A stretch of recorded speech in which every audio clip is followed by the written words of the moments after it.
Pemirsa, jajaran Satuan Reserse Kriminal Polres PD berhasil menangkap seorang pelaku tindak pidana pelecehan seksual dan pemerkosaan terhadap anak di Kabupaten PD.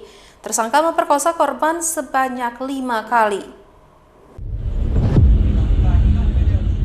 Seorang pria berinisial MY, 33 tahun, warga Kecamatan Tangse PD, ditangkap polisi Satuan Reserse Kriminal Polres PD. Usai dilaporkan telah melakukan pelecehan dan pemerkosaan terhadap seorang anak. Korban masih berumur 13 tahun dilecehkan oleh MY sebanyak 5 kali. Aksi bejat MY tersebut sudah dilakukan sejak awal bulan Juli 2023 sekira pukul 16.00 waktu Indonesia Barat yang terjadi di malam hari di kamar pelaku di kawasan Kecamatan Tangse PD. Perlakuan bejat MY terakhir terjadi pada Senin 28 Agustus 2023 sekira pukul 13.00 waktu Indonesia Barat di dalam toilet di kelas sekolah taman kanak-kanak.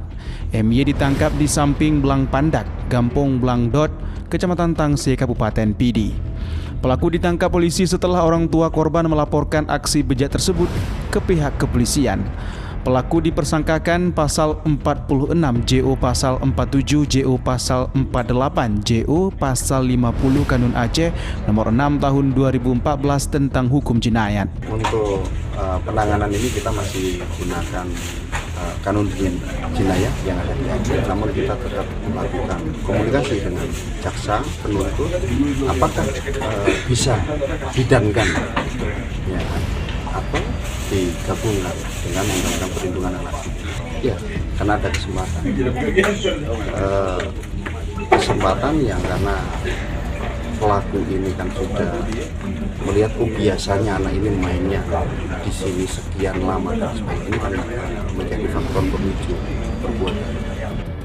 Akibat perbuatannya, pelaku diancam pasal 46 JO, pasal 47 Kanun Aceh nomor 6 tahun 2014 tentang hukum jinayat dengan hukuman takzir cambuk paling banyak 90 kali atau denda paling banyak 900 gram emas murni atau penjara paling lama 90 bulan.